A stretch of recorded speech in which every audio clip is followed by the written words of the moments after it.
Ok, parfait. Donc là, je vais réagir sur le débat entre Diane Kruger et Von Reich, donc de la team PDF.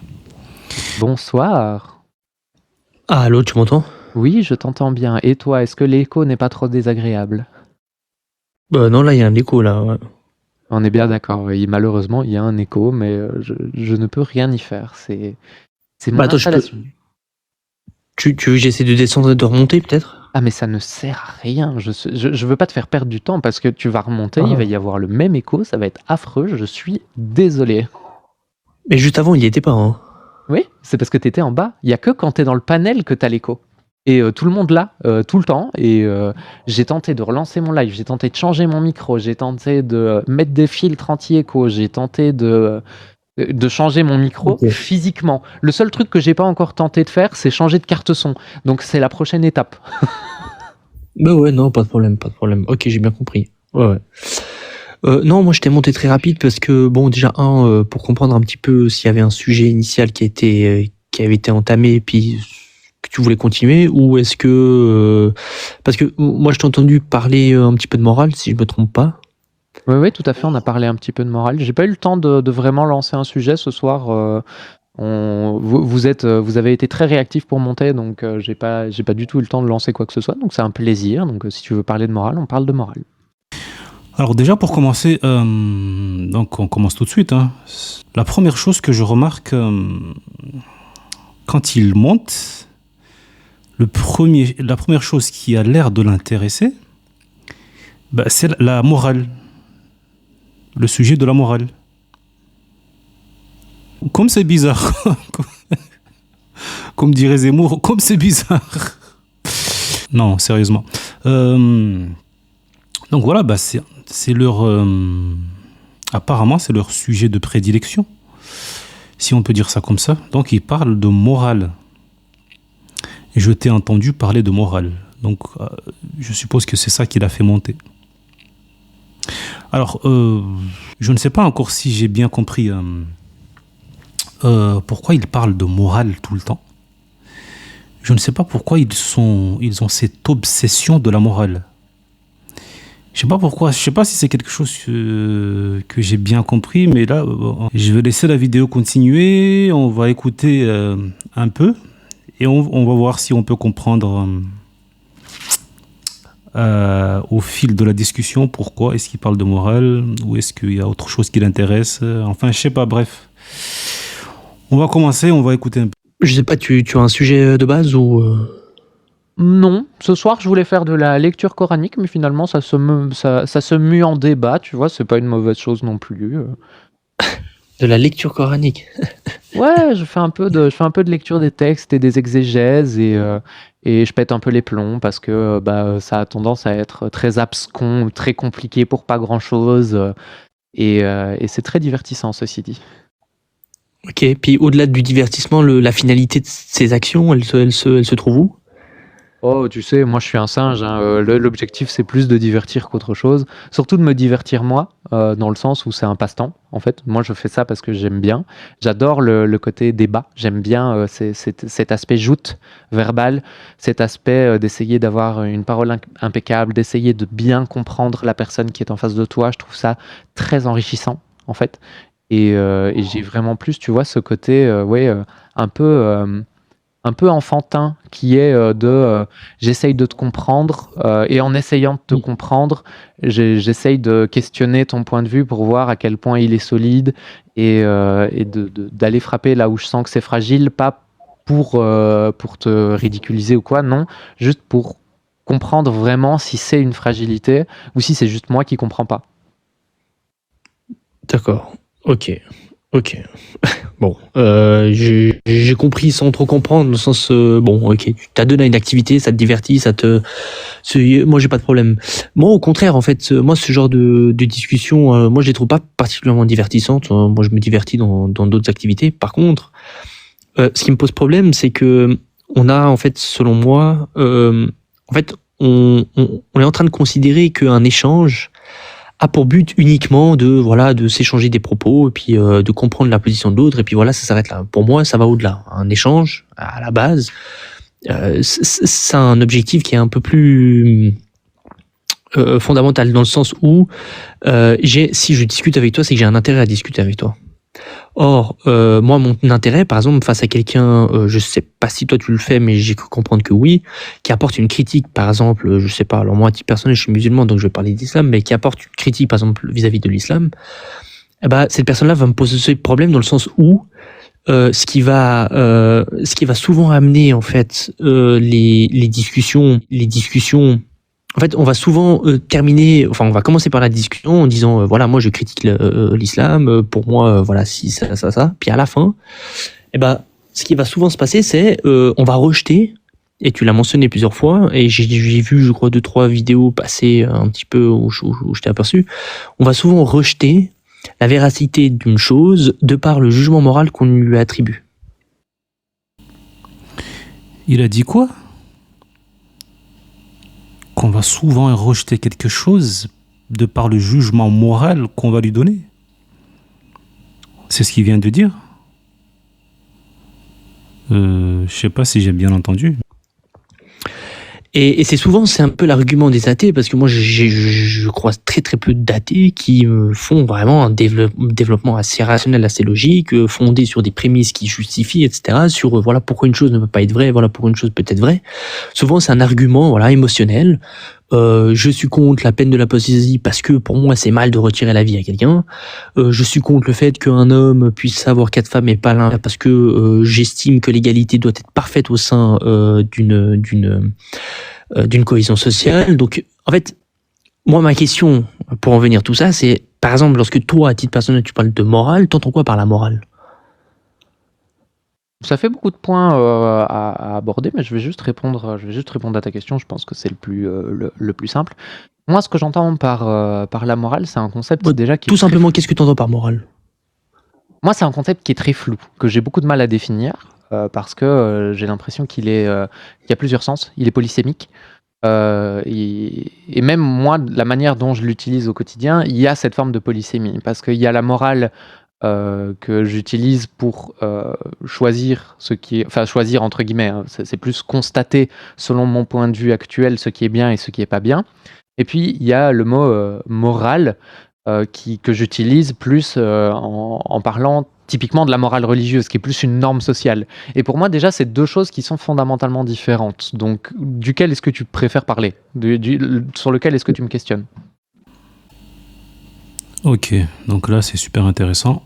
Elle commence déjà par montrer, elle déjà, ce qu'elle entend par la morale. Donc déjà quelque chose d'intéressant que je remarque, c'est que c'est quelqu'un qui est déjà porté vers, comment on dit ça en français?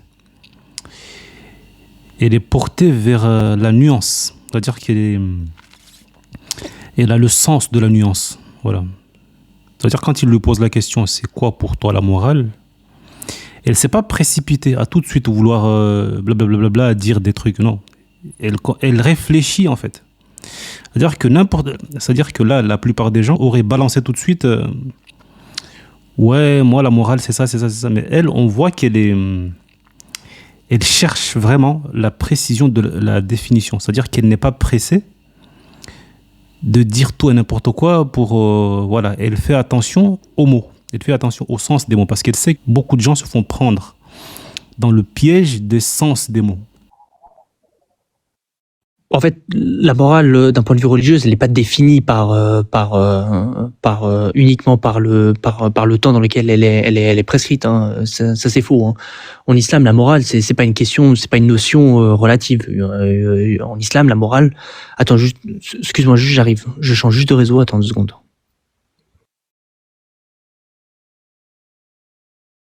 Non, pas de souci. Prends ton temps. J'ai toute la soirée pour discuter calmement. Il n'y a pas de souci.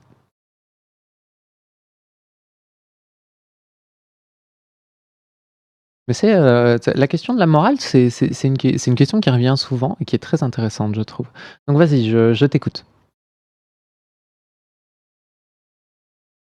Si t'es parmi nous, parce que si t'es pas là, c'est un peu compliqué. Mais quand tu reviens, n'hésite pas. Ouais, c'est tout bon. Oui, voilà. Ok, t'es là. Vas-y, je t'écoute. Ouais. Non, en fait, pour nous, la morale, c'est pas une question qui est relative à un temps. Enfin, il n'y a pas de notion de temporalité. Pour nous, ce qu'on dit, c'est que l'action en elle-même n'est pas intrinsèquement, en fait, bonne ou mauvaise. Par contre, ce qui va définir ce qui est bon ou mauvais, donc par définition, c'est pas la raison humaine. C'est ce qu'on va attribuer donc du coup à l'autorité divine, c'est-à-dire c'est Dieu. Dieu définit si un acte est bon ou mauvais. L'acte en lui-même ne suffit pas en fait à être déterminé s'il est bon ou mauvais. L'humain, lui, également, il a une perception.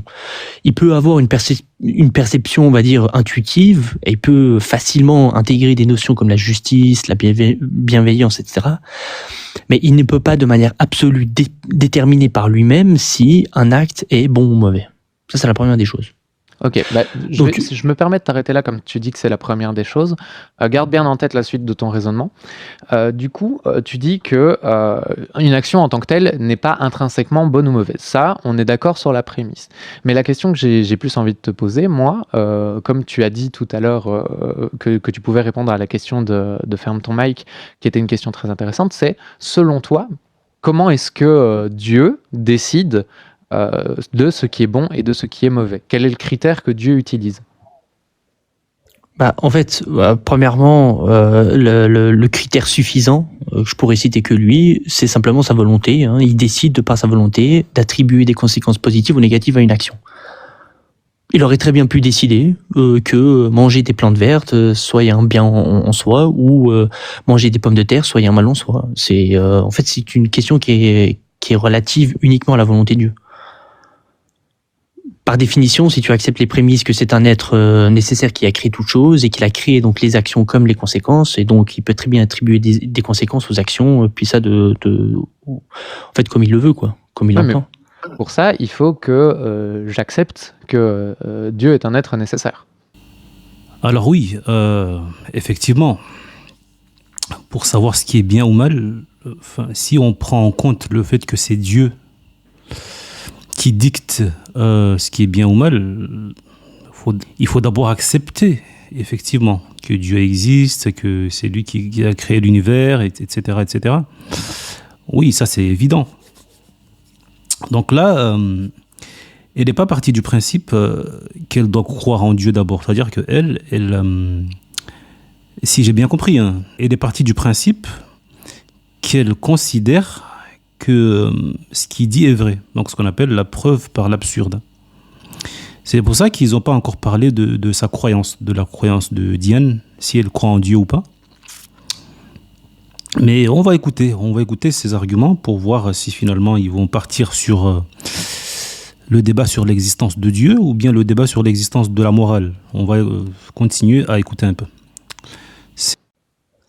Oui, justement, si à chaque fois vous utilisez des arguments qui sont issus de la morale pour ensuite, une fois que on vous répond, bien évidemment, il n'y a déjà pas tort, parce qu'effectivement, tu ne peux que accepter sa volonté si tu acceptes son existence. Donc, si maintenant ton point c'est de revenir en arrière pour partir du principe qu'il n'existe pas d'être nécessaire, ou du moins valider cette prémisse, alors ça c'est une autre question. Mais sur le plan de la morale, donc c'était ça ma question. Attends, si tu veux partir sur le plan de la morale, on a deux visions qui sont complètement différentes. De ce que j'ai compris, oui, mais toi, t'es musulman sunnite, de ce que j'ai compris. Ouais, exactement, c'est ça. Et moi, je suis profondément athée. Donc, on a deux visions du monde qui vont faire que toi et moi, on va construire deux morales complètement différentes. Ok. Ouais, là, je suis d'accord avec elle. Je suis d'accord avec elle sur la prémisse, déjà, que forcément, oui. Quelqu'un qui parle de morale, c'est-à-dire qui base sa morale sur la volonté de Dieu, et une personne qui base sa morale sur le fait qu'elle soit athée, forcément, oui, là, il n'y a aucune chance que la morale, ce qui va en résulter soit pareil. C'est-à-dire que les conclusions qu'elle va en tirer seront différentes de lui, parce que lui, ce qui va être bien, c'est ce qu'Allah a dit. Ce qui va être mal, c'est ce qu'Allah a dit. Tandis qu'elle, ce qui va être bien, c'est ce qui cause du mal à autrui. Ce qui va être mal, c'est ce qui cause du mal à autrui. Et ce qui va être bien, c'est ce qui ne cause pas de souffrance à autrui. Donc jusque-là, ça se tient. On est d'accord. On continue. Et il n'y en a pas forcément une qui est meilleure que l'autre. Elles sont différentes. là où on pourrait juger de la morale, c'est quelles sont les conséquences observables de cette morale. Quelle est la morale appliquée qui résulte en le plus ou moins de souffrance, par exemple. Ça, ce serait un critère que moi, je trouverais pertinent. Toi, comment est-ce que tu juges la pertinence de mon critère ? Donc, toi, tu définis, juste si je comprends bien, tu définis ce qui est bon et ce qui est mauvais en fonction des conséquences qui en résultent. Si une action a pour conséquence donc des choses positives, cette action, tu peux que la juger comme étant bonne. À l'inverse, si il en résulte d'une action des conséquences négatives, tu ne peux que la juger comme étant mauvaise. Ça, c'est ton point. C'est un peu plus nuancé que ça. Le monde n'est pas tout noir ou tout blanc, tout est une nuance de couleur, dans le sens où ça va pas être soit bon, soit mauvais, il y a une infinité de nuances. Mais globalement, dans l'idée, c'est effectivement comme ça que moi, je juge mes propres actes, oui. Donc là, encore une fois, vous voyez ce que je disais tout à l'heure, c'est qu'elle a le sens de la nuance. C'est super important, parce que les gens ont trop tendance à avoir cette vision manichéenne de blanc ou noir. Non, il peut y avoir un peu de gris aussi. C'est super important pour juger des choses, parce que c'est quelque chose qui peut être dangereux. Ça peut être dangereux de, par exemple, mettre tout le monde dans le même sac quand on fait un jugement sur quelque chose, quand on fait l'affirmation sur un jugement moral. Donc faire ce qu'on appelle si je ne me trompe pas, la généralisation abusive. Je crois que c'est comme ça que ça s'appelle. Et ça, c'est dangereux. C'est dangereux parce que beaucoup trop de gens font les amalgames. Et ça ne peut que, quand on en abuse, ça ne peut qu'en résulter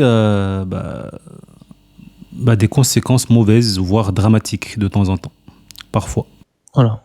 Et donc, bon, alors toi, tu as décidé d'appliquer cette condition te concernant, mais tu acceptes le fait qu'il n'y a rien d'absolu.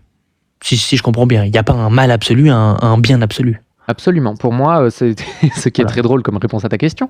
Mais oui, effectivement, pour moi, il n'y a pas de tout noir ou tout blanc. Le mal absolu n'existe pas, le bien absolu n'existe pas. En tout cas, pas à l'échelle humaine. Imaginons qu'un Dieu omniscient et omnipotent existe. Moi, j'ai pas les capacités cérébrales de l'appréhender parce que je ne suis qu'un primate. Et en tant que primate, il y a des choses que je peux pas appréhender. Ok. Et puis donc, avant, tu as dit la morale, c'est l'ensemble des normes. Très bien. Bon, ok. Relative au jugement du bien et du mal. Et puis le bien et le mal, t'entends quoi par bien et mal, toi, par exemple ?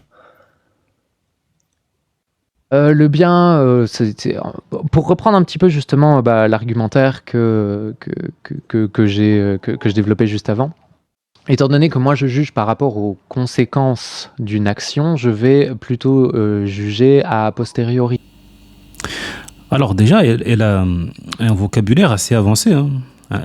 Elle a un vocabulaire assez poussé. C'est bien. C'est bien, c'est bien, oui et non. C'est bien si tu parles à un public averti, à un public qui a déjà, lui, un vocabulaire qui est capable de comprendre tout ce que tu dis. C'est-à-dire qu'il y a des situations, c'est bien, il y a d'autres situations où il faut faire attention.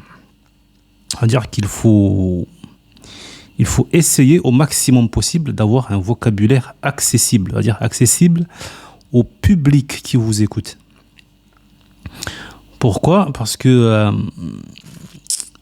vous aurez remarqué que la plupart des gens n'ont pas un vocabulaire avancé. La plupart des gens ne fonctionnent pas comme ça. La plupart des gens ont un vocabulaire basique. Par exemple, tu ne vas pas parler un vocabulaire avancé avec une personne qui tourne sur 3000 mots. Voilà. Tu peux utiliser un vocabulaire avancé avec une personne qui tourne sur 10 000 mots. Mais si tu parles à une personne qui tourne sur 3000 mots, 2000 mots, il faudra utiliser un vocabulaire assez accessible. Voilà, il faut faire attention à ça.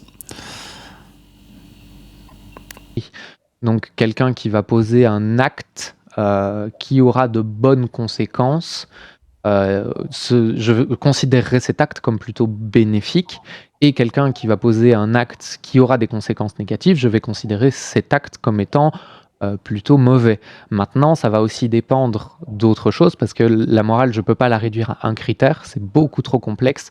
Il y a beaucoup d'autres choses qui rentrent en compte, parce que typiquement, quelqu'un qui veut créer un désherbant pour augmenter le rendement agricole, il a une super idée qui est très bonne en soi. Le gars qui détourne cette formule chimique pour en faire un gaz qui commence par Zi et qui finit par clomber pour trucider 6 millions de personnes, on peut considérer que son action, bien qu'elle ait eu des conséquences excessivement néfastes, n'étant pas de son fait, le jugement de l'acte est beaucoup plus complexe que simplement, oui, il y a eu des conséquences négatives observées, mais on doit aussi prendre en compte l'intention lors de l'émission. Donc c'est les conséquences. Donc tu définis le bien et le mal en fonction des conséquences. Et en fonction des intentions. Mais encore une fois, ça c'est 2 critères, c'est parce qu'on simplifie la chose à en mourir. Moi, ce que je fais, la majorité du temps, c'est que je prends le temps de me poser, la plupart du temps a posteriori, parce qu'en tant qu'être humain, on vit plus dans le passé que dans le futur. Donc, je pose une décision avec les cartes que j'ai au moment où je la pose. Et puis, une fois que la situation s'est passée, je réfléchis à toute la situation et là, je pose un jugement définitif une fois que l'action a été faite et que j'ai pu en observer toutes les conséquences et tous les tenants et les aboutissants. Alors là, elle essaye de dire qu'elle n'a pas un jugement arrêté sur les choses. C'est-à-dire que elle agit en tant qu'individu évolutif. C'est une personne qui fait évoluer son jugement, donc son sens moral, au fur et à mesure. C'est-à-dire que si elle se rend compte qu'elle s'est trompée dans quelque chose, elle va changer d'avis, ou elle va ajuster le jugement qu'elle avait, elle va l'ajuster. Et ça, c'est tout le problème des religions. Les religions ne font pas ça. Les religions décrètent quelque chose et c'est terminé. C'est-à-dire que c'est une chose sur laquelle tu ne peux pas revenir. On va prendre un exemple. Si la religion dit que tu peux te marier avec une petite fille de 9 ans, tu n'as pas le droit de revenir dessus. Que ta morale évolue ou pas. Parce que la morale religieuse, par définition, n'évolue pas. C'est comme ça qu'on se retrouve en 2025, en tout cas les musulmans sunnites, ils se retrouvent à devoir assumer ce décret religieux qui autorise des personnes à se marier avec des petites filles de 9 ans, de 6 ans. Pourquoi ? Parce que la morale religieuse islamique n'a pas évolué, elle n'a pas intégré ça dans son logiciel. La notion d'évolution, le principe d'évolution. La religion ne sait pas ce que c'est que l'évolution, en tout cas l'islam. Bon, le christianisme, apparemment, a été falsifié un peu, a subi des changements. Donc, peut-être pas le christianisme, mais en tout cas l'islam ne connaît pas ça. Et c'est là tout son problème. Tout le problème de l'islam vient de là. L'incapacité à évoluer. Et moi, je suis même convaincu que c'est ce qui va causer la chute de la religion musulmane. C'est ce qui va causer la chute de l'islam. Ce refus de s'adapter à l'époque, ce refus d'évoluer, de prendre en compte les nouvelles connaissances.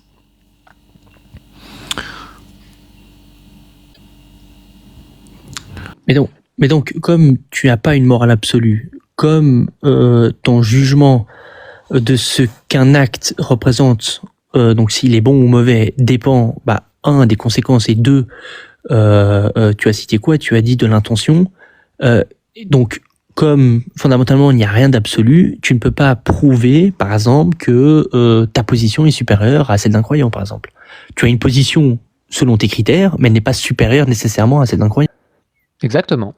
Je ne peux juger. Donc tu peux pas rejeter. Donc tu peux pas rejeter. Tu ne peux pas émettre de critiques vis-à-vis d'un quelconque dogme de par ta morale, sachant que 1, tu acceptes qu'elle est subjective, 2, qu'elle n'est pas absolue, et 3, qu'elle va dépendre d'un ensemble de conséquences que toi-même tu ne peux pas toutes les prendre en compte pour les définir. Je peux les mesurer.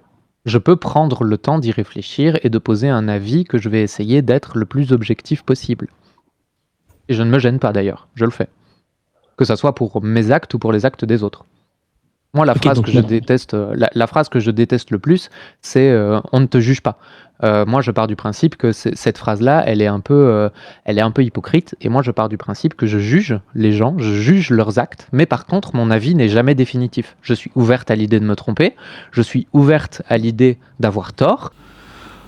Alors, est-ce qu'il faut juger les gens? Bah, ça dépend si on confond juger et critiquer. Est-ce que juger, c'est critiquer? Est-ce que critiquer, c'est juger? Tout dépend de ce qu'on entend par juger ou ce qu'on entend par critiquer. Je pense qu'on peut critiquer les gens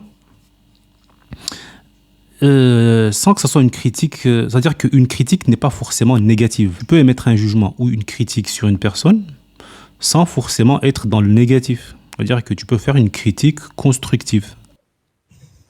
Voilà. Donc, ta résumé, conclusion, ta morale est subjective. Elle va dépendre on va dire, de l'époque dans laquelle elle évolue. Parce que je crois que tu as cité ça. Si dans 150 ans, on se rend compte que coucher avec sa maman, c'est quelque chose qui n'engendre pas de conséquences négatives, toi, tu n'auras pas de problème à qualifier ça comme étant un bien. Bon, bah ça y est, hein, on y est. Hein. Les animaux, coucher avec sa maman, coucher avec les animaux, manger les cadavres, manger les trottoirs. On y est. Du coup, alors, ce débat-là,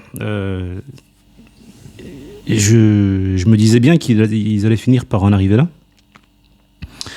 Alors, du coup, c'est quoi la question déjà? Est-ce que c'est moralement bien ou mal de coucher avec sa maman, c'est ça qu'il a dit? Euh...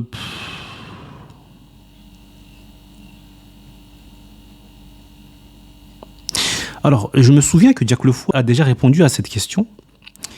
Il disait, lui, la seule raison, bah, c'est parce qu'il n'en a pas envie. Parce que si ma mémoire est bonne, Von Reich a déjà posé cette question à Jack Le Fou.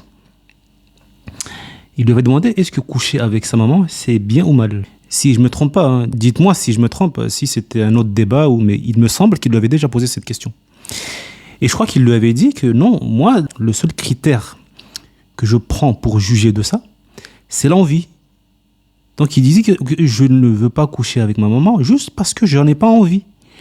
Pas parce que c'est moralement mal ou bien, ou du moins dans mon sens moral à moi, bah c'est mal. Mais en tout cas, ce qui est sûr, c'est que c'est juste que j'en ai pas envie. C'est tout. Donc, je me souviens pas que Jack Le Fou ait parlé de quelque chose qui est bien ou mal. Voilà, je pense qu'il avait juste évoqué l'idée d'avoir envie ou pas. C'est tout.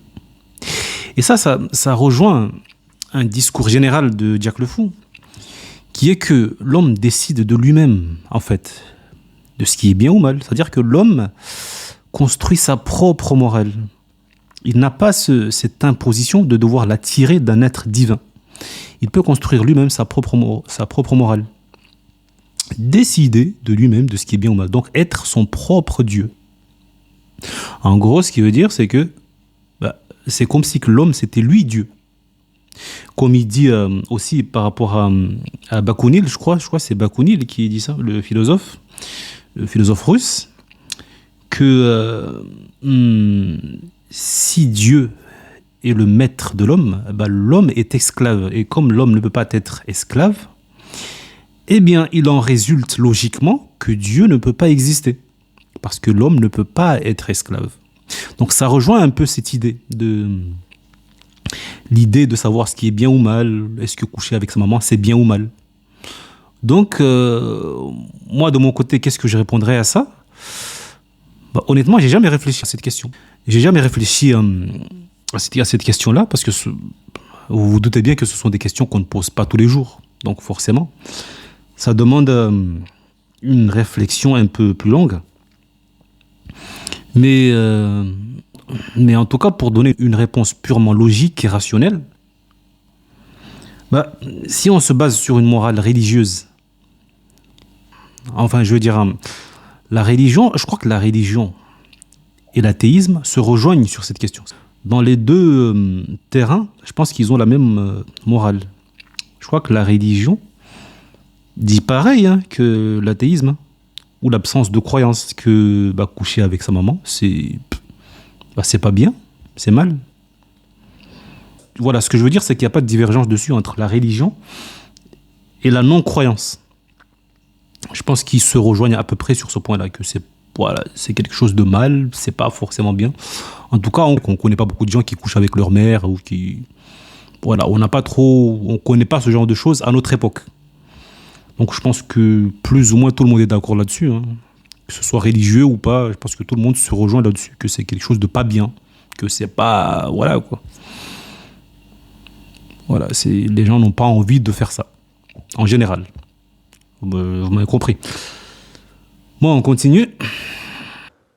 Encore faudrait-il que ça soit mesurable, mais oui, effectivement. Oui, supposons, expérience de pensée. Ouais, en partant du principe que ça n'a aucune conséquence négative, Voilà. je peux pas juger ça comme mauvais, oui. Voilà. Par exemple, un individu qui décide d'avoir un rapport S avec son chien, si on a la certitude qu'aucune conséquence négative n'en résulte, toi, tu n'as pas de problème. Le problème, c'est que factuellement, là, on va retourner un petit peu on va sortir du monde des idées, on va retourner dans le monde réel. Un animal ne Le peut chien pas n'a pas consentir. de consentement. D'accord, ok. Non, pardonne-moi, c'était un petit peu les extrêmes que je voulais un petit peu simplement sortir juste pour voir si finalement tu aurais la peine ou pas à accepter ces faits. Mais effectivement, tu es une conséquentialiste, tu attribues la bonté d'une chose en fonction de ses conséquences. Mais donc, quand tu dis que tu critiques l'islam et sa morale, tu fais comment du coup pour émettre une critique alors que finalement tu n'as aucun outil pour pouvoir juger si ce que l'islam prétend comme étant ou ce que l'islam détermine pour une action, si elle est bonne ou mauvaise, en fait, t'as aucun moyen de pouvoir contrer ça. Ton seul moyen, c'est de dire, moi, en fonction des conséquences que résulte cette action-là, je vais dire que c'est mauvais, mais fondamentalement, je peux pas me dire que c'est absolument mauvais. Donc, t'accepteras toujours la possibilité que ce dont tu trouves mauvais aujourd'hui devienne bon un jour. Alors j'attire votre attention sur quelque chose. Regardez bien l'attitude de Diane Kruger. C'est sa capacité d'écoute, à quel point elle est concentrée. C'est-à-dire elle écoute, elle ne coupe pas la parole. Ça, c'est quelque chose de très important sur lequel je voulais attirer votre attention. Quand je dis votre attention, je parle à toutes les personnes qui vont faire des critiques, qui vont faire des débats, qui vont essayer d'explorer en tout cas leurs croyances, etc. Regardez son attitude, comment elle est concentrée sur ce que dit son interlocuteur. Elle ne lui coupe pas la parole tous les 2 minutes. C'est-à-dire qu'elle a instauré un climat favorable à l'apprentissage et à l'évolution. C'est-à-dire l'écoute attentive, ne pas couper la parole, parler calmement et être concentré. Ça, c'est super important, super important. Et c'est quelque chose qu'on a tendance à voir. C'est-à-dire que dans les débats qu'on voit habituellement, c'est quelque chose qui est assez absent. C'est-à-dire que habituellement, les gens se disputent, les gens se crient dessus, les gens ne s'écoutent pas. Et c'est ce qui rend en général les débats désagréables à écouter. C'est ce qui rend en général les discussions inaudibles, c'est-à-dire que difficiles à digérer. Voilà, parce que les gens ne s'écoutent pas et les gens se disputent trop souvent, se crient dessus trop souvent. Donc là, on a un exemple de quelque chose d'exceptionnel, d'une personne très intelligente, qui a un comportement exceptionnel, exemplaire, qui écoute, qui est concentré, donc qui rend la discussion agréable à écouter, qui rend la discussion intéressante. Donc l'environnement favorable à l'apprentissage, à l'évolution et à l'intégration de nouvelles informations. Un environnement sain. Ce que j'aimerais voir beaucoup plus souvent dans les discussions en général. Voilà. On ferme cette petite parenthèse. On continue. Et bien c'est là que rentre le truc le plus important de ma construction du monde, ça s'appelle l'empirisme. Moi, je pars du principe que moi, toute seule dans ma petite vie à moi, en tant que spécialiste de vraiment pas grand-chose, je peux pas tout comprendre. Donc, je pars du principe que tous les gens qui ont compris des trucs avant moi les ont bien compris et que tous les gens qui étudient ces trucs-là aujourd'hui les comprennent aussi mieux que moi. Et du coup, quand je peux refaire des démonstrations, je ne me gêne pas, j'essaye, parce que ça m'intéresse aussi d'un point de vue purement intellectuel d'apprendre et de m'améliorer aussi d'un point de vue uniquement individuel sans prendre en compte la morale. Mais au-delà de ça, j'essaye d'améliorer justement ma morale au quotidien. Et comment est-ce que je fais pour juger la morale islamique, puisque c'est de ça dont on parle? Eh ben, je regarde tout simplement les indices que les spécialistes utilisent pour juger, par exemple, de la qualité des choses qui ont pour moi de la valeur. Donc, quelles sont les choses qui, pour moi, ont de la valeur? C'est les choses que je considère comme intrinsèquement bonnes. Moi, par exemple, en tant que femme trans, en tant que femme trans lesbienne, je fais partie d'une minorité très, très, très minoritaire. Donc, l'un des premiers trucs que je vais regarder, c'est à quel point est-ce que mes droits sont égaux au reste de la société, puisque ça fait partie des choses qui me touchent. Donc là, on retrouve encore ce côté mature de Diane Kruger, cette intelligence qui est là, donc qui est exemplaire. Donc, qu'est-ce que je voulais dire? Oui, elle montre sa volonté d'apprendre constamment, sa volonté d'évoluer. Donc, elle montre ce côté contraire de la religion, c'est-à-dire que le fait d'être figé, le fait de ne pas vouloir évoluer, donc ne pas vouloir changer d'avis, quand on se rend compte qu'on s'est trompé sur quelque chose. Elle montre ici ce qui manque à la majorité des gens, donc la capacité à dire « je ne sais pas ». Je ne sais pas. L'intelligence d'une personne peut se mesurer également facilement sur sa capacité à dire « je ne sais pas ». Tout à l'heure, on disait sur la capacité d'écoute. Là, on peut rajouter la capacité à dire « je ne sais pas ». Donc, à reconnaître son ignorance, à reconnaître son manque de connaissance. C'est vraiment, vraiment une base saine d'une personne qui peut évoluer, d'une personne qui veut apprendre, d'une personne qui est capable d'intégrer de nouvelles informations pour évoluer dans sa vision, donc dans sa morale, dans sa manière de voir les choses. Il ne faut pas être figé, il faut toujours être ouvert d'esprit, tout simplement. Oui, mais ça dépend que de ta sensibilité, du coup. Parce que, en fait, finalement, la morale te permet pas d'invalider une position. Elle peut pas dire, c'est pas parce que toi, tu vas juger qu'une action est mauvaise, que cette action est intrinsèquement mauvaise. Toi-même, tu l'as concédé, il n'y a pas de problème sur ce point. Donc, en fait, c'est pas avec la morale que tu vas dire si une chose est bonne ou mauvaise. Ça va dépendre ce que chacun va déterminer comme étant des critères suffisants pour déterminer si une action est bonne ou mauvaise. Toi, dans ton cas, c'est l'intention et puis les conséquences. Et puis, deuxième chose, en fait, tout ça se base uniquement sur ta sensibilité.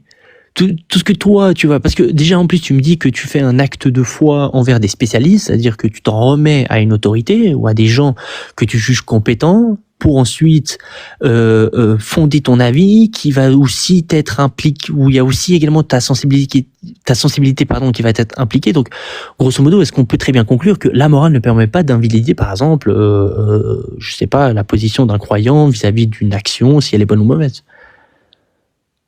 Est-ce que tu peux simplifier un petit peu ta question? Parce que je suis parfois un peu lente et je grosso modo, il faut m'expliquer longtemps. Ouais, grosso modo, est-ce qu'on est d'accord que ta morale n'est pas supérieure à celle d'un autre? Est-ce qu'on est d'accord juste sur ce point-là?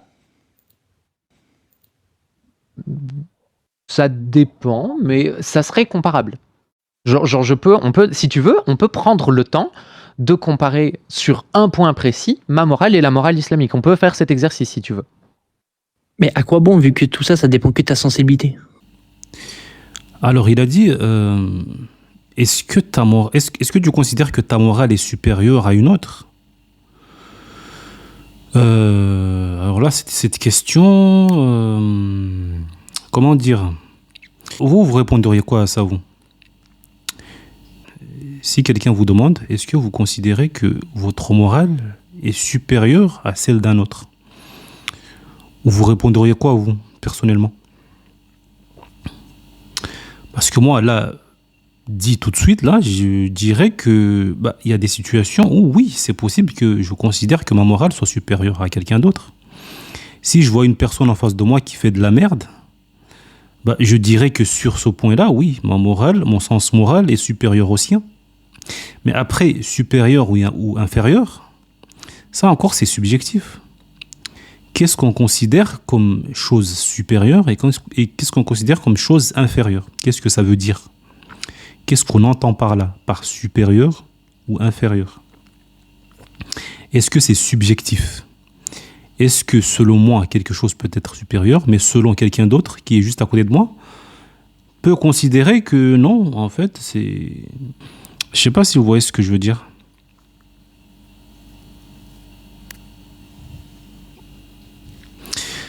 Vous savez quoi? On va faire plus simple. Parce que je remarque que depuis le départ, en fait, j'ai toujours pas défini, moi, ce qu'est pour moi personnellement la morale. Qu'est-ce qu'on entend par là? Ou qu'est-ce que moi j'entends par là? Parce que là, depuis tout à l'heure, on parle de morale ou pas morale, mais là, je parle de ce que eux disent. Mais moi, j'en dis quoi personnellement? J'ai pas encore donné mon avis sur ce que je pense sur ce qu'est la morale, vraiment. Donc, je vais être clair dessus et dire clairement pour moi qu'est-ce que la morale. Ou qu'est-ce que moi, personnellement, je définis comme étant la morale. Bah, je vais faire simple. Pour moi, la morale, déjà, ça va commencer par tout ce qui ne va pas me nuire. C'est-à-dire qu'une situation qui ne va pas m'apporter de la nuisance. C'est-à-dire que... Comment expliquer ça?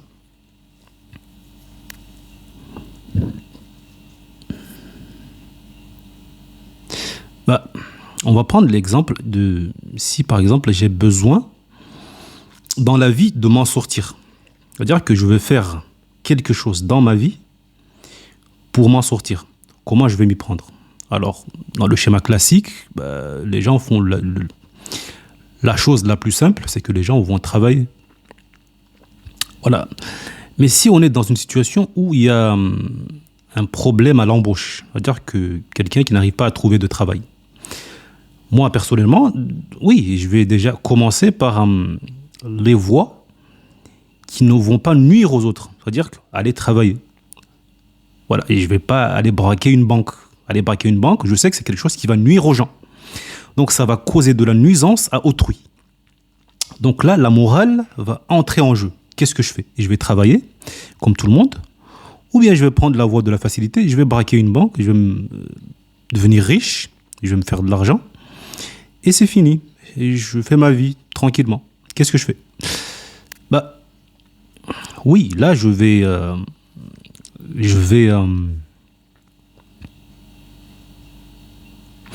naturellement aller vers la voie qui ne va pas apporter de la nuisance aux gens. Donc, je vais travailler, tout simplement. Je vais me chercher un gagne-pain. Travailler. Par exemple. Maintenant, si je trouve pas de travail, si je peux pas travailler, comment je fais? Il y a quelque chose ici qui va me barrer le chemin. Donc, qui va être un obstacle pour moi. Là, je vais devoir faire jouer la morale. Qu'est-ce que je fais? Est-ce que je me laisse faire? C'est-à-dire que je laisse l'environnement m'écraser parce que je suis un être humain, j'ai droit à l'embauche, j'ai le droit de travailler et gagner ma vie. J'ai le droit, je suis un être humain, je suis un citoyen comme tout le monde.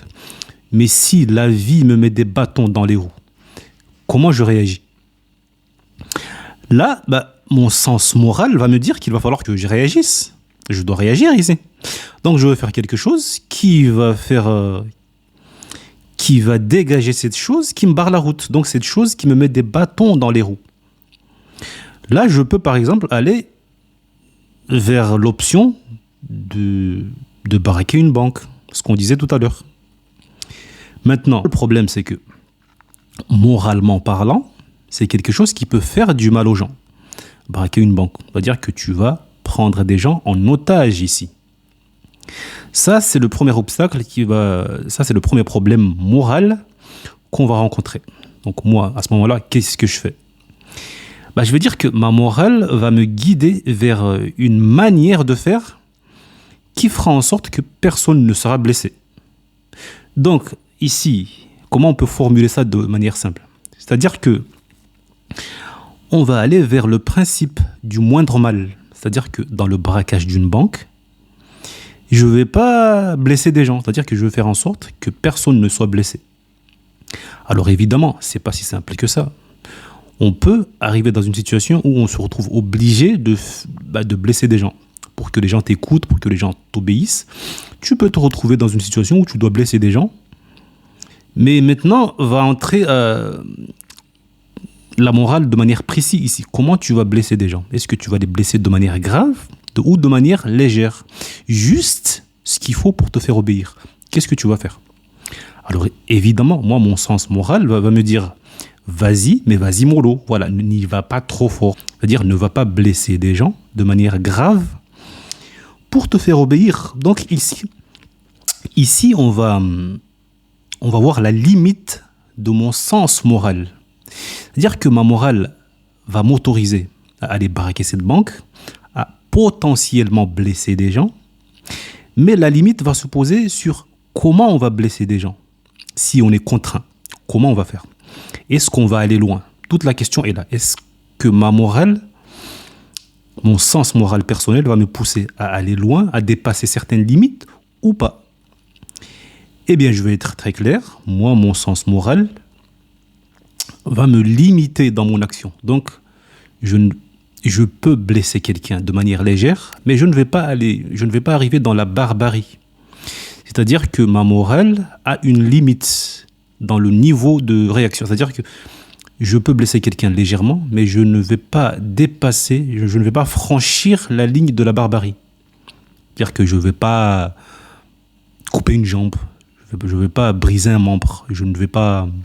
Voilà, ça sera ça la limite. Moi, c'est comme ça que je définis ma morale. C'est-à-dire que je ne vais pas laisser des gens ou quelque chose se mettre en travers de mon chemin. Pour faire plus simple. Si quelqu'un se met en travers de mon chemin, je vais réagir, je vais riposter. Ça veut dire simplement que je ne vais pas me laisser faire.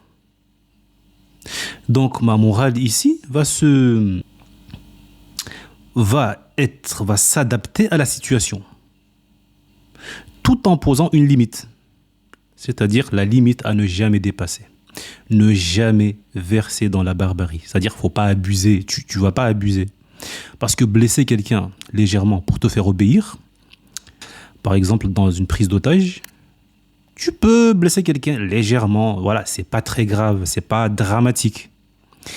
Là, je suis toujours dans le côté humain.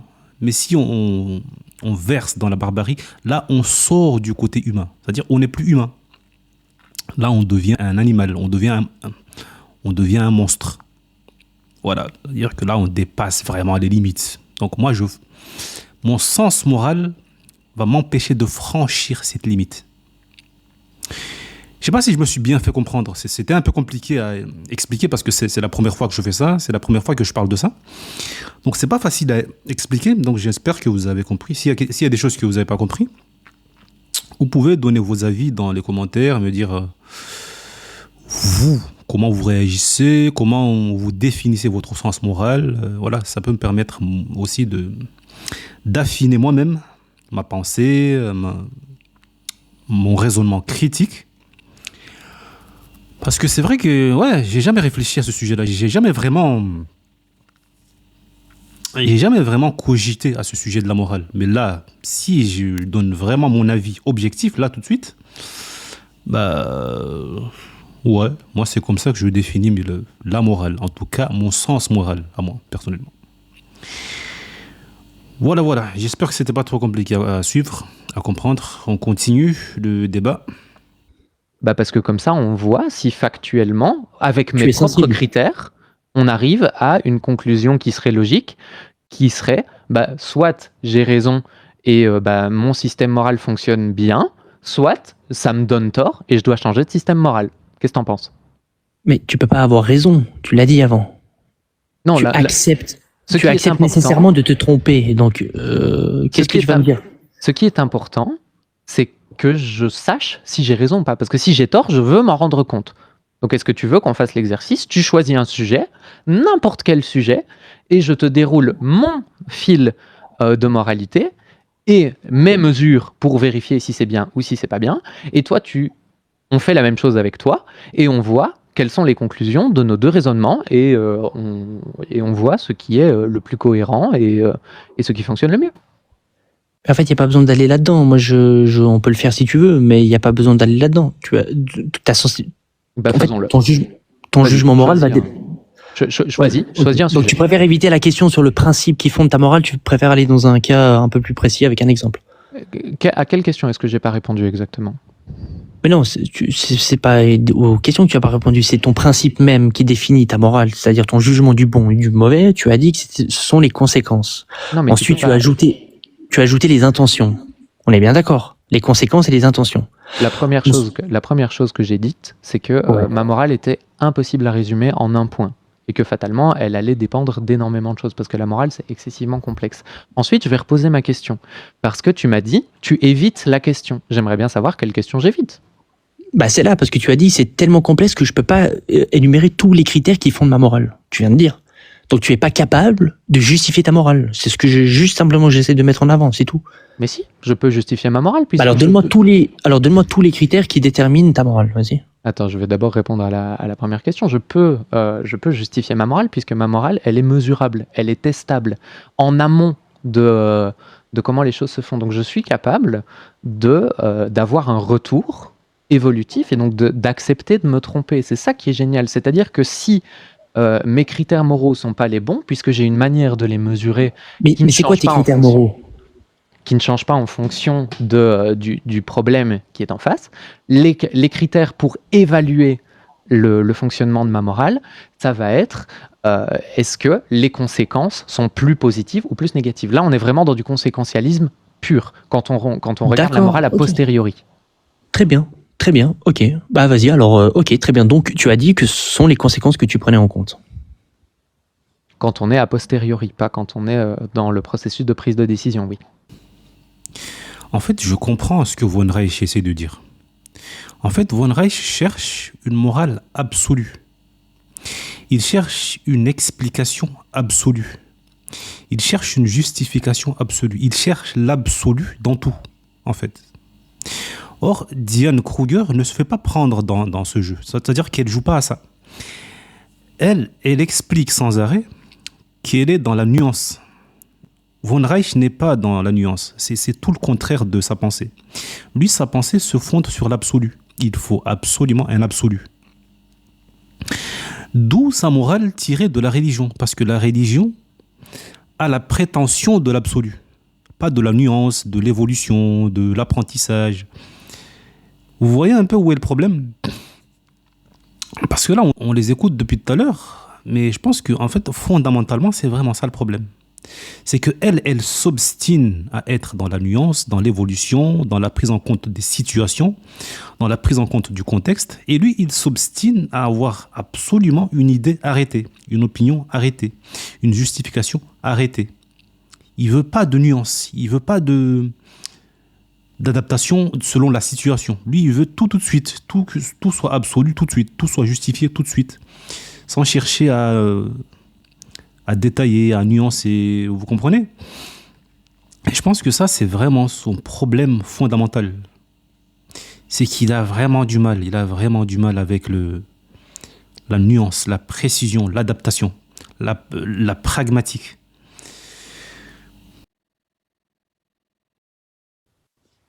Donc,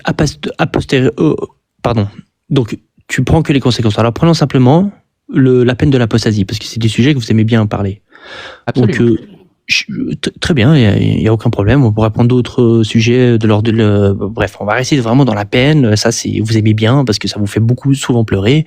Il y a un mort, oulala, on va tous pleurer. Donc, prenons cette peine-là. Voilà, il y a un cas X où un individu doit être pragmatisé au vu d'une action qu'il aurait établie et que la jurisprudence aurait conclu que la peine qui lui serait imputée serait l'apostasie. Toi, fondamentalement, dans cet acte-là, est-ce que tu as une contradiction à faire par rapport à ça ? Oui, j'en ai quand même quelques-unes. Moi, je pars du principe que tout le monde a le droit de croire en ce qu'il veut, tant qu'il n'impose rien à personne. Parce que c'est le meilleur moyen qu'il n'y ait pas de conséquences. à leurs actes. Donc, quand tu es dans une société où les gens croient à ce qu'ils veulent, où ils ont le droit de changer de religion, où ils ont le droit de croire en Ahura Mazda. Excuse-moi, c'est pas ma question. D'accord, c'est quoi ta question? Répète. Ma question, c'est, ok, un individu est pragmatisé. Maintenant, toi, c'est quoi ton objection? Mon objection, c'est que cette personne est pragmatisée, elle a perdu tout ce qu'elle avait, et en plus de perdre tout ce qu'elle avait, ça va créer un climat de peur. Au-delà du climat de peur que ça va créer, ça va aussi créer un climat de tristesse pour la famille de cette personne, et c'est une privation de liberté individuelle. Voilà, ça c'est toutes les choses qui sont mesurables. D'accord, donc ça c'est les conséquences, et de par ces conséquences, tu vas dire que cette chose est mal. Oui. Ok, oui. Et si ces conséquences avaient été inversées et qu'elles étaient que de l'ordre de la positivité, c'est-à-dire que la famille est toute joyeuse, la société fait la fête, c'est un acte que tu pourrais considérer comme bon. Est-ce que c'est le cas dans la vraie vie? Non, je te pose la question. D'accord, dans un monde où Dieu n'existe pas, est-ce que les religions ont du sens? Donc tu veux pas, y a pas de problème. Est-ce que je te pose juste simplement la question, si à l'inverse les conséquences avaient été que positives, est-ce que c'est quelque chose que tu pourrais considérer comme bon? C'est une simple question. Écoute, oui, dans l'absolu, je pourrais. Maintenant que j'ai répondu à ta question. Donc maintenant que j'ai répondu, n'est pas un mal en soi. On est bien d'accord. La pragmatisation n'est pas un mal en soi. Maintenant que j'ai répondu à ta question. Voilà, mais on est d'accord. Toi et moi, on est d'accord. On est d'accord. La pragmatisation peut être un mal comme un bien en soi. Moi, je suis d'accord avec toi. Maintenant que j'ai répondu à ta question. Est-ce que c'est bon, c'est terminé. Maintenant que j'ai répondu à ta question. Est-ce que c'est bon, c'est terminé. Tu es libre de descendre, hein, tu n'es pas obligé de rester avec moi. Maintenant que j'ai répondu à ta question, est-ce que tu peux répondre à la mienne? Dans un monde où Dieu n'existe pas, est-ce que une religion a du sens? Il existe. Alors déjà, ta prémisse, je la rejette. Je ne conçois pas un monde où Dieu n'existe pas. Parce que déjà, si tu entends par un monde, faut que tu me définisses ce qu'est un monde pour que je puisse répondre à ta question. D'accord, mais là, je vais faire comme toi. Du coup, je vais te dire, mais là, tu réponds pas à ma question. Tu es un être humain capable d'entrer dans une expérience elle manque de de pensée. précision, ta question. Attends. Tu es un être humain capable de faire une expérience de pensée. Tu m'as forcé à répondre à une question sans remettre en cause tes prémices parce que ça t'arrangeait bien que je dise cette phrase-là. Maintenant, tu vas faire la même chose pour moi, s'il te plaît. Dans un monde où Dieu n'existe pas, est-ce que ça a du sens, une religion? Donc là, ça y est, elle a posé la question. Elle a touché au point sensible. Est-ce que Dieu existe? Est-ce que la religion a du sens? Et ça, c'est le sujet qu'ils évitent depuis le début. Mais là, elle vient de mettre le pied dedans. La question de l'existence, la question de la réalité de la religion, la question de la réalité de Dieu. Est-ce que tout cela a un sens finalement? Si finalement Dieu n'existe pas, donc c'est-à-dire que le débat n'a aucun sens. Si on part du principe que Dieu n'existe pas ou qu'on part du principe que Dieu existe, là ça pourrait prendre un sens. Mais elle a mis le doigt sur le sujet de fond. Est-ce que la morale dépend de Dieu? Donc on part du principe que Dieu existe? Ou ça n'a rien à voir? Ça n'a rien à voir avec la religion aussi. Donc on part du principe que la religion n'a pas de sens, n'existe pas, c'est une aberration. C'est quelque chose qui n'a aucun sens. Elle n'est pas précise sa question. T'entends quoi par monde? Un univers? Je sais pas, moi, ce que tu veux, on s'en fout, mais tu comprends très bien ce que je veux dire. Un univers ne peut pas exister sans Dieu. Écoute, t'es quelqu'un de respectable, t'es quelqu'un d'intelligent, t'as l'habitude des débats, je comprends bien. Mais là, maintenant, t'es pas stupide. Quand tu me demandes ce que c'est un monde, est-ce que tu te rends compte de l'image que tu renvoies de toi-même? Respecte-toi un petit peu, s'il te plaît. Quand je te dis un monde sans Dieu, tu te doutes bien que je suis en train de parler d'un monde au sens imaginaire du terme. Quand tu dis, par exemple, créer un monde, quand tu dis Allah a créé le monde, tu te rends bien compte qu'il a créé tout ce qui est à l'intérieur de l'univers. C'est la même chose. Donc, en tant que personne intelligente et capable de créer une expérience de pensée, même celle qui n'est pas capable de considérer comme vraie, s'il te plaît, réponds à ma question. Dans un monde où Dieu n'existe pas, est-ce que avoir une religion et croire en Dieu a du sens? Sauf que dans mon paradigme, ce monde-là n'existe pas. Or, dans le tien, le fait que des conséquences positives résultent d'une action et que cet ensemble-là va te faire juger ou appliquer un jugement comme étant de l'ordre du bon, ça existe chez toi parce que tu n'acceptes pas la position absolue. Donc, si moi je t'avais dit que je considérer que Dieu existait mais pas de manière absolue, t'aurais pu me poser une question. Cette question-là, sauf que moi, ce n'est pas le cas dans mon paradigme à toi. Toi, dans la question qui était relative à la peine de l'apostasie ou du moins à la pragmatisation d'un individu compte tenu de son action, tu as accepté dans les prémices que ta morale était subjective et qu'elle dépendait des conséquences. Or, si des conséquences négatives en résultent, cet acte est mauvais. Si des conséquences positives en résultent, cet acte est bon. Donc, tu as conclu, toi comme moi, que la pragmatisation, n'est pas un mal en soi, mais qu'il peut également être un bien en soi si et seulement si les conséquences sont positives. Donc je vais C'est ce que tu as dit. Donc je vais respecter ton intelligence et te reposer la question une dernière fois. Une fois que je t'aurai reposé une dernière fois la question, on changera de sujet. Puisque tu es un être capable d'imagination, que tu es un être intelligent, capable de débattre, capable de manipuler des concepts complexes et de me demander de faire abstraction de la réalité, comme tu l'as très bien fait, pour donner un point de vue hypothétique sur une réalité alternative hypothétique, s'il te plaît. C'est faux, elle peut exister. Elle peut exister. Ok. Comment tu justifies que cette possibilité ne puisse jamais exister? Donc, comment est-ce que tu prouves que... Écoute... Je vais reposer ma question. Exister, par définition. Je vais reposer ma question sans toutes les prémices, puisque tu me coupes la parole. Puisque tu es quelqu'un d'intelligent et capable d'imaginer un monde différent de celui dans lequel on vit, dans un monde où Dieu n'existe pas, est-ce que avoir une religion a du sens? Et comme je te dis, c'est la dernière fois. Je suis désolé, hein, je peux pas répondre à ta question. Elle a aucun sens et puis elle me concerne pas. Je veux dire. Ça y est, là c'est parti. Là, on est vraiment au cœur du débat, tu vois. C'est-à-dire que, en fait, j'ai compris, il a essayé de la piéger. Et comme cette femme a beaucoup de répartie, elle ne se laisse pas faire non plus. Et là, Von Reich est en train de le réaliser, que c'est quelqu'un qui ne se laisse pas faire, elle a de la répartie. Il a essayé de la piéger, elle ne se laisse pas faire. Elle dit, non, moi aussi, je fais pareil. Je peux te piéger aussi. Donc là, toi aussi, tu ne réponds pas à ma question. Donc si tu essayes de me piéger, moi aussi, je peux te piéger. C'est facile à faire. Donc là, ça y est, il commence à s'emballer. C'est-à-dire que là, il commence à atteindre sa limite. C'est-à-dire que il a tout fait, en fait, depuis le départ, pour lui faire dire quelque chose. C'est-à-dire qu'il a entendu ce qu'il voulait entendre. Une fois qu'il a entendu ce qu'il voulait entendre, là, il est en train de fuir. Il fuit le débat. Et ça, c'est leur technique. Ça, c'est leur stratégie. Comment faire en sorte pour fuir le débat, fuir l'argument pour ne pas répondre. Comment faire en sorte de tourner tellement en rond qu'on va décourager la personne en face pour ne pas répondre à une question qui nous met mal à l'aise. Parce que là, clairement, le cadre qu'il est en train de poser là commence à le mettre mal à l'aise. Parce que là, il se retrouve dans une situation où il va devoir répondre à des questions auxquelles il n'a pas l'habitude de répondre. Et là, c'est le genre de situation qui peut le coincer, qui peut facilement le coincer. On va dire qu'il a l'habitude de poser tout le temps des questions, mais il n'a pas l'habitude de répondre sincèrement à toutes les questions.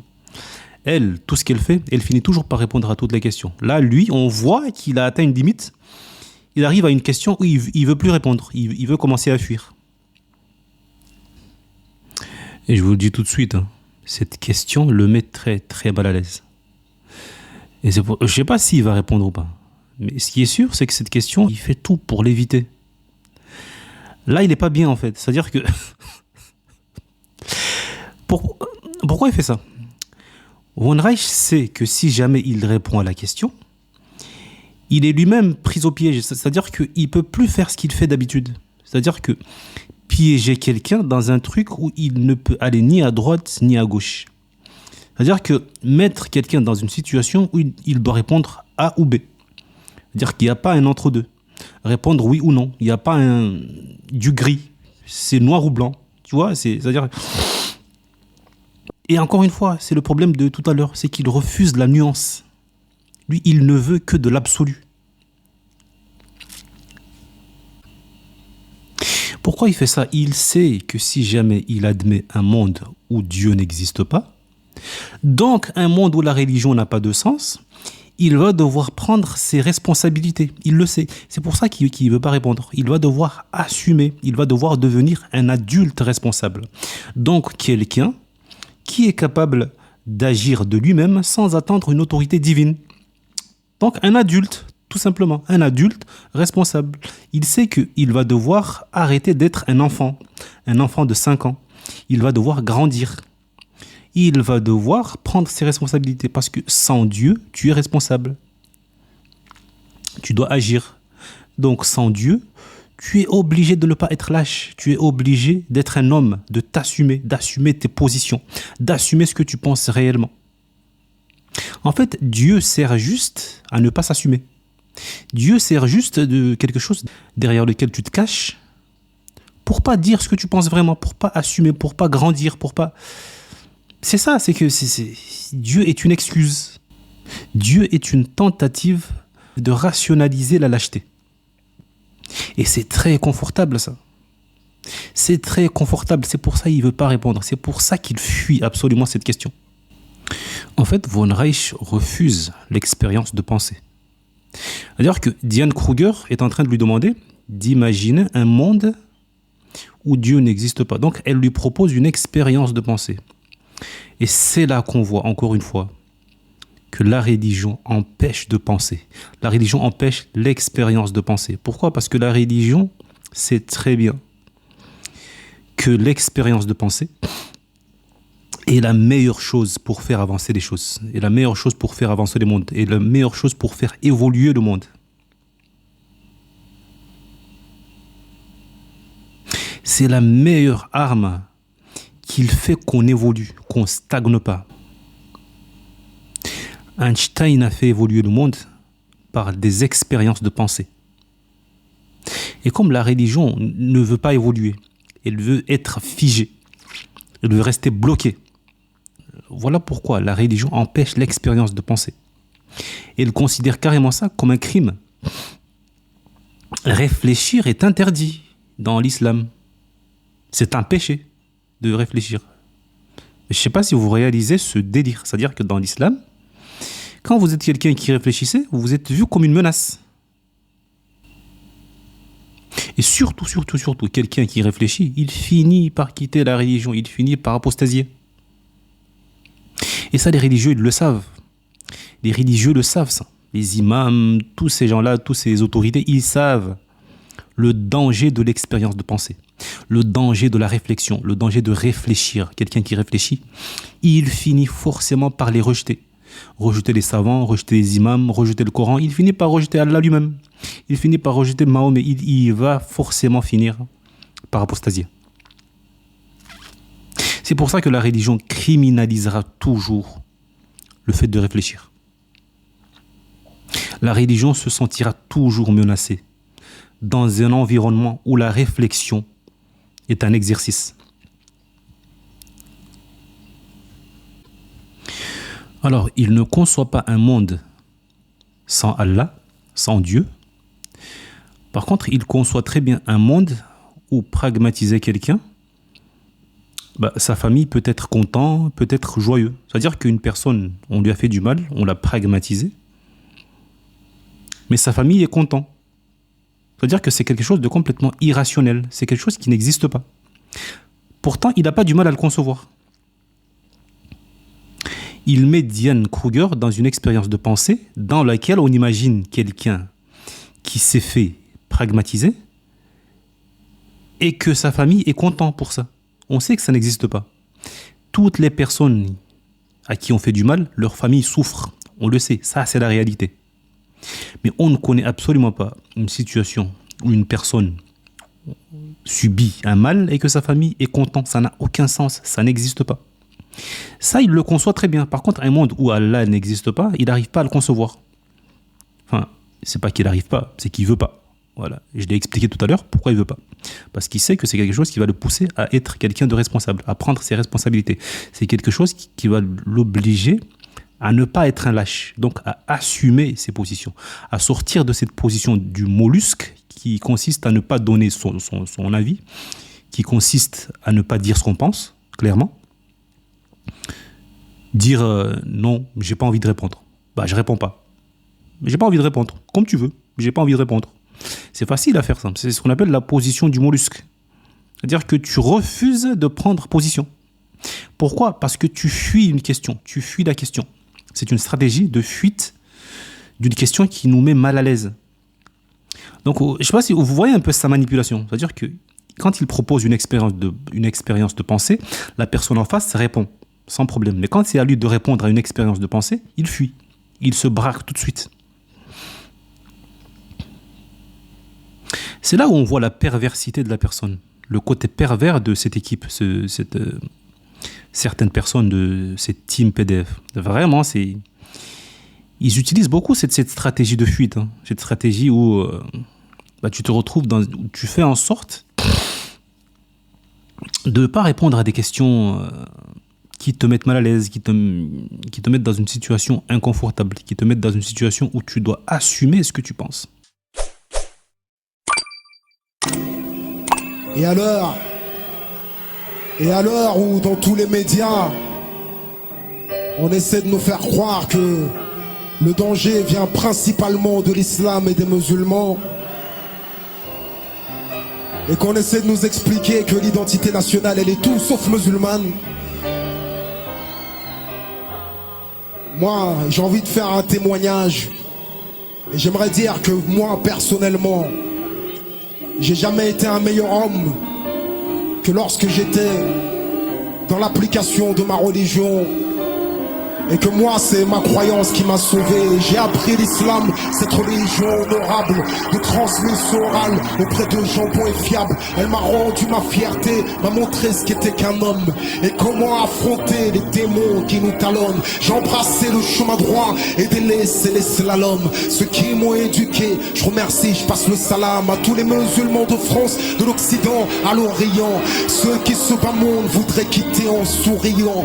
Mes yeux se sont ouverts, mon cœur s'est épanoui, me fut dévoilé peu à peu tout ce qui m'a nuit, jusqu'à ce que je devienne de ceux qui s'inclinent et se prosternent, voudraient aimer pour leurs frères ce qu'ils aiment pour eux-mêmes. J'ai une vie et j'en connais le sens, je pars plus dans tous les sens. Ne sois pas étonné si au rap conscient je donne naissance à la précipitation. Je préfère aujourd'hui la patience aux paroles inutiles, la sauvegarde du silence, à l'intolérance et au racisme l'indulgence, et à l'ignorance j'aimerais rétorquer par la science. C'est pas mon terre de semences que plus tard tu récoltes. Le jour où l'âme te quitte, subitement que la mort t'emporte. Sois intelligent et saisis ce qui t'est utile. Ceci est l'enseignement de l'islam et l'islam, loin de tout extrémisme, la voie de droiture, l'unique voie à suivre. Et si le système te ceinture, l'islam ramène l'amour, rassemble les gens de tous les pays, de toutes les origines, toutes les cultures, toutes les ethnies. Y a pas que des riches et des pauvres, y a des gens mauvais ou bien. J'ai réappris à vivre, compris les causes de notre déclin. Et quand je regarde mon passé,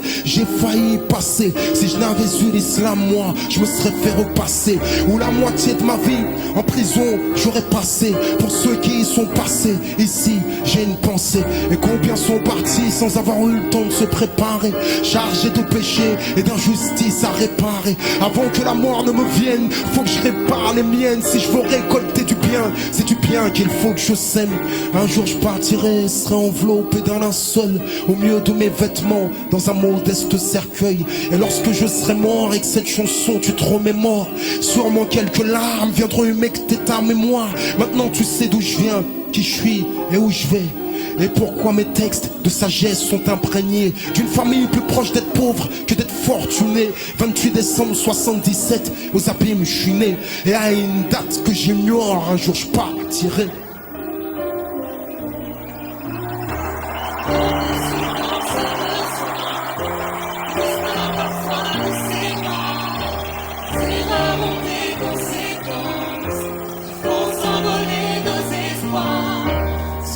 Souvent se ressent, le destin parfois nous sépare, des erreurs ont des conséquences, il faut s'envoler.